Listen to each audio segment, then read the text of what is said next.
Baik, Assalamualaikum. Salam sejahtera, salam GBN, salam Malaysia, salam kuasa ketiga. Seperti biasa, jika audio jelas boleh tolong maklumkan. Saya akan tunggu komen.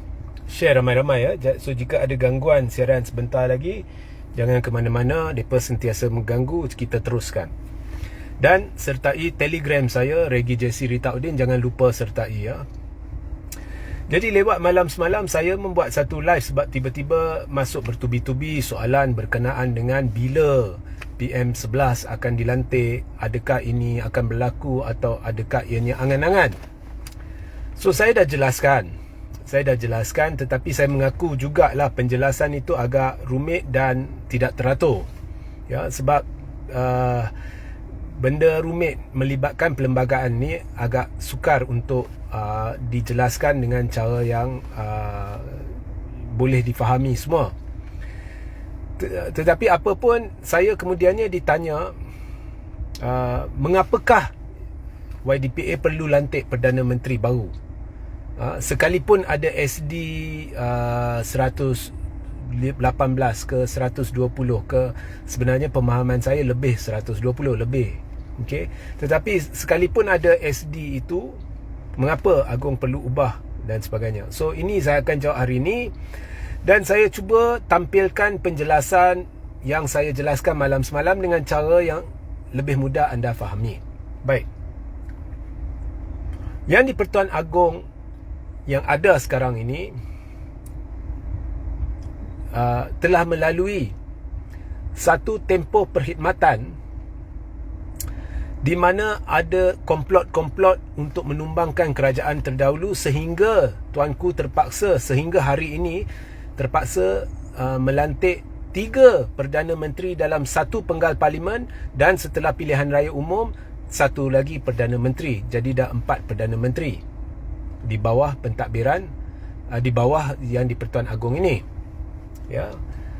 So 4 mula-mula Muhyiddin, kerajaan tumbang, kemudian Muhyiddin, kemudian Ismail Sabri, ya, kemudian dah 3 kali lah, kemudian pilihan raya umum, kemudian Anwar Ibrahim. So 3 kali sudah ubah Perdana Menteri.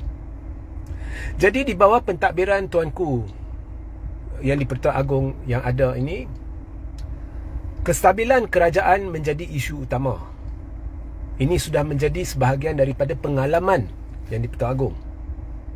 So sebab itu, selepas PRU 15, apabila kita lihat titah yang di Pertuan Agong setelah melantik Anwar sebagai Perdana Menteri, titah tuanku adalah mahu kerajaan stabil. Dalam surat kuning itu tidak ada sebut kerajaan perpaduan, tetapi kerajaan stabil. Kerana kerajaan yang ada sekarang ini, dalam erti kata sebenar yang diguna pakai di seluruh dunia, universally accepted definition, ini bukan kerajaan perpaduan. Ini depa yang laung-laungkan.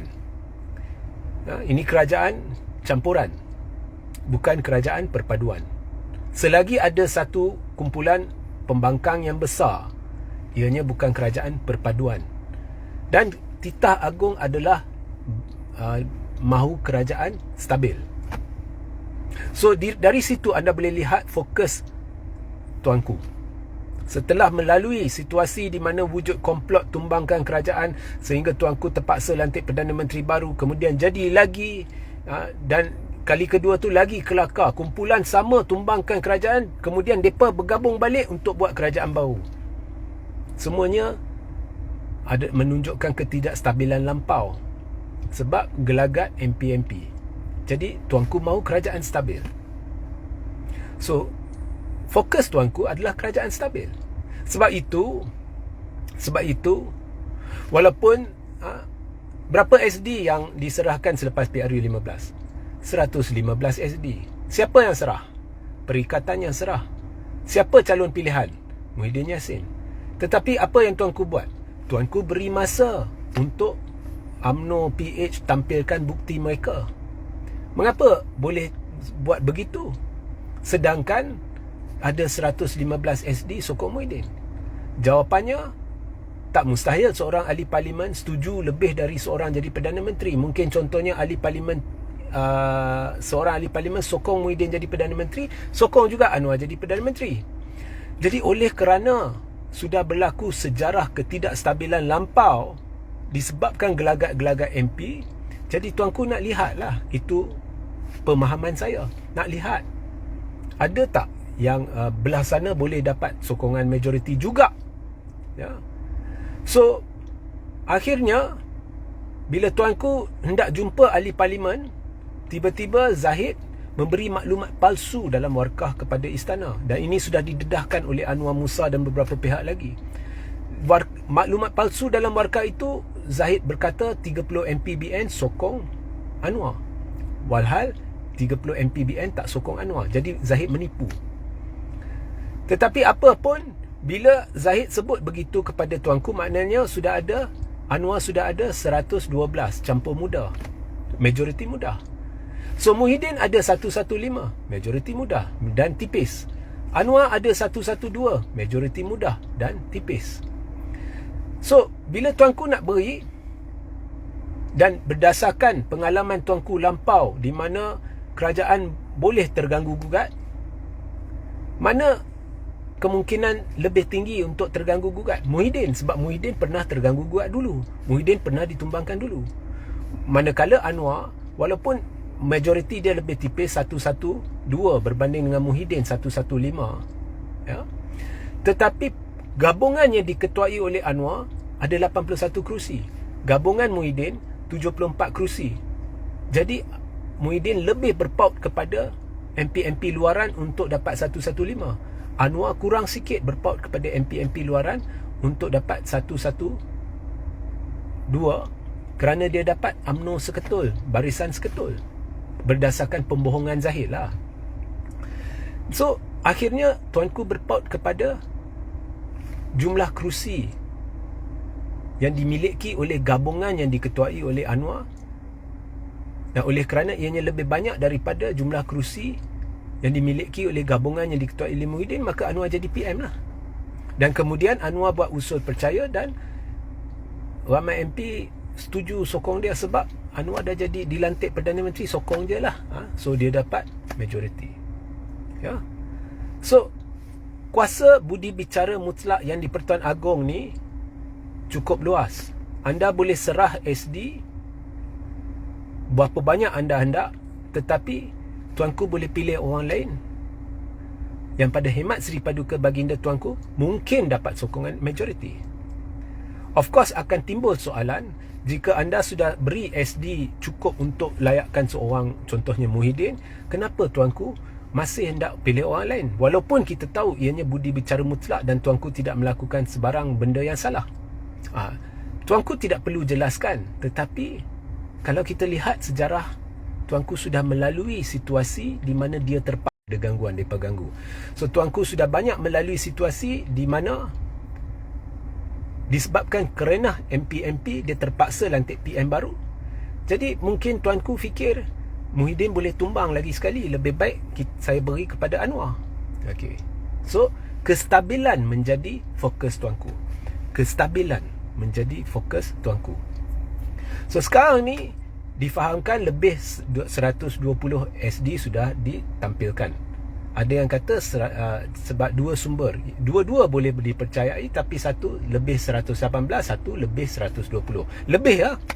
So tak apalah, kita ambil 120 untuk tujuan perbincangan. So 120 sudah ditampilkan ke Istana Negara, tetapi yang pasti majoriti selesa. Now 120 ini adalah jumlah yang lebih besar daripada 115 yang Muhyiddin dapat dulu. Dan menerusi SD-SD ini, sudah nampak Anwar, walaupun tuanku beri peluang kepada Anwar, Anwar tidak stabil. Oleh kerana kestabilan adalah tumpuan tuanku, maka tuanku bersetuju pertimbangkan jika jumlah SD itu melebihi satu jumlah tertentu, bukan majoriti tipis, ya. Okey, so ada 120 SD. Sekarang timbul soal, adakah Anwar hilang majoriti? Now, sama juga yang di Pertuan Agong, sama juga seperti yang di Pertuan Agong, ada kuasa budi bicara lantik Perdana Menteri ikut kehendak tuanku, yang pada hemat tuanku mungkin dapat sokongan majoriti. Tuanku juga ramai tidak tahu ya, dan sebab benda ni belum pernah berlaku ya, tuanku juga ada budi bicara mutlak untuk tentukan jika tuanku berpuas hati seorang Perdana Menteri sudah hilang majoriti. Biar anda tunjuk SD banyak mana pun, tetapi soal pokoknya, adakah tuanku berpuas hati Anwar sudah hilang majoriti? So anda serah 120, katakan tuanku sudah berpuas hati Anwar hilang majoriti, maka Anwar kena letak jawatan. Tetapi jika 120 SD itu bukan semua SD sokong seorang Perdana Menteri, bagaimana? Okey, katakan 80 SD sokong, contohnya, ini untuk tujuan perbincangan, contohnya 80 SD sokong Hamzah Zainuddin. Kemudian let's say 40 SD, 30 SD sokong Hishamuddin. Kemudian 10 SD sokong orang ketiga. Okey, so 3 nama. Okey. So pertama, tuanku kena lihat 120 SD itu jika tuanku berpuas hati Anwar sudah hilang majoriti. Dan kedua, jika ada lebih dari satu nama, tuanku ada pilihan. Sama juga macam PRU 15. Tuanku ada pilihan. Dua-dua tak dapat majoriti. Perikatan tak dapat majoriti dari sudut jumlah kerusi di Dewan Rakyat, dan PH tak dapat majoriti dari sudut jumlah kerusi di Dewan Rakyat. So akhirnya tuanku pilih, dia beri peluang kepada ketua gabungan yang dapat jumlah kerusi terbanyak, iaitu ketua gabungan Pakatan Harapan, iaitu Anwar Ibrahim. Sama juga, kalau ada 3 nama dalam SD, maka tuanku ada 3 pilihan. Sama ada Hamzah Zainuddin yang SD terbanyak, ataupun Hishamuddin, ataupun orang ketiga, contoh. Ganggu lagi. So akhirnya tuanku akan buat keputusan berdasarkan pilihan-pilihan yang ada. Atau tuanku akan panggil semua MP, dan mungkin tuanku akan ada nama lain. Ada nama lain, boleh, tapi itu berkemungkinan tinggi tidak berlaku lah. So semuanya di tangan Yang di-Pertuan Agong, kuasa budi bicara mutlak tuanku.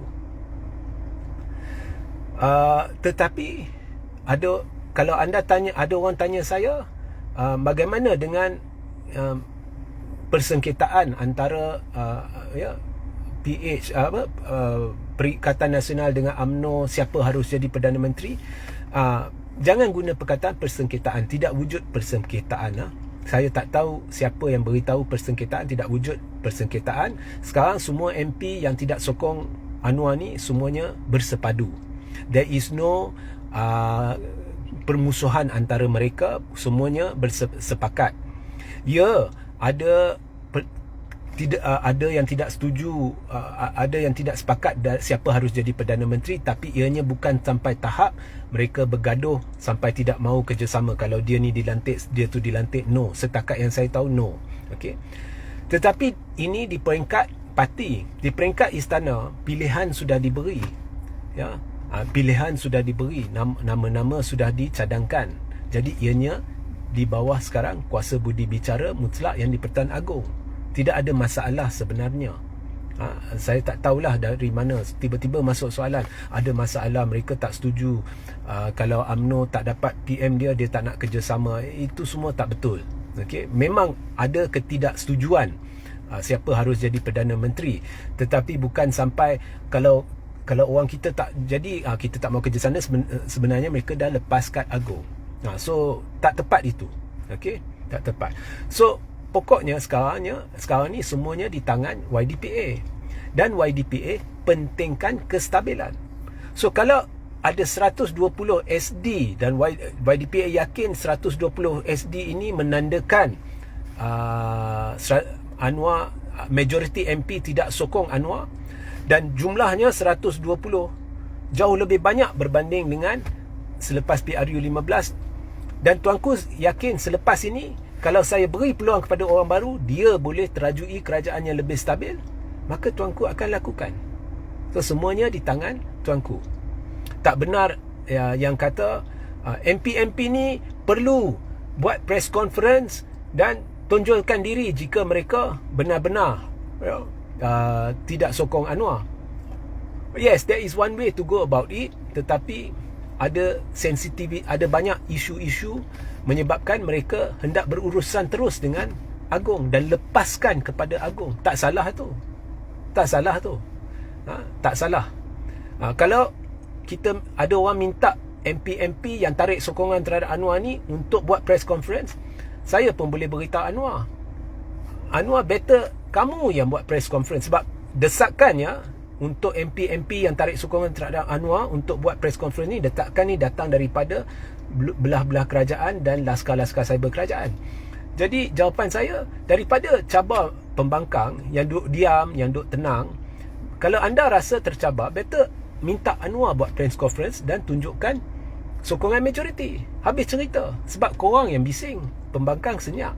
Jadi kalau pembangkang memilih untuk berurusan terus dengan istana, tak ada masalah. Tak ada masalah. Sebab benda ni dah dilepaskan kepada Yang di-Pertuan Agong. Sekarang tunggu je. Ya, tunggu je. Keputusannya keputusan YDPA. Dan apa jua keputusan, kita kena terima lah. Apa jua keputusan, walaupun saya tidak jangka YDPA akan tolak semua ni dan kata Anwar teruskan, tetapi itu juga mungkin YDPA buat. Kita kena terima. Tetapi setakat yang saya maklum, Anwar sudah hilang majoriti dan tunggu masa je lah. Dan jangan tekan istana, jangan tekan YDPA bila nak buat.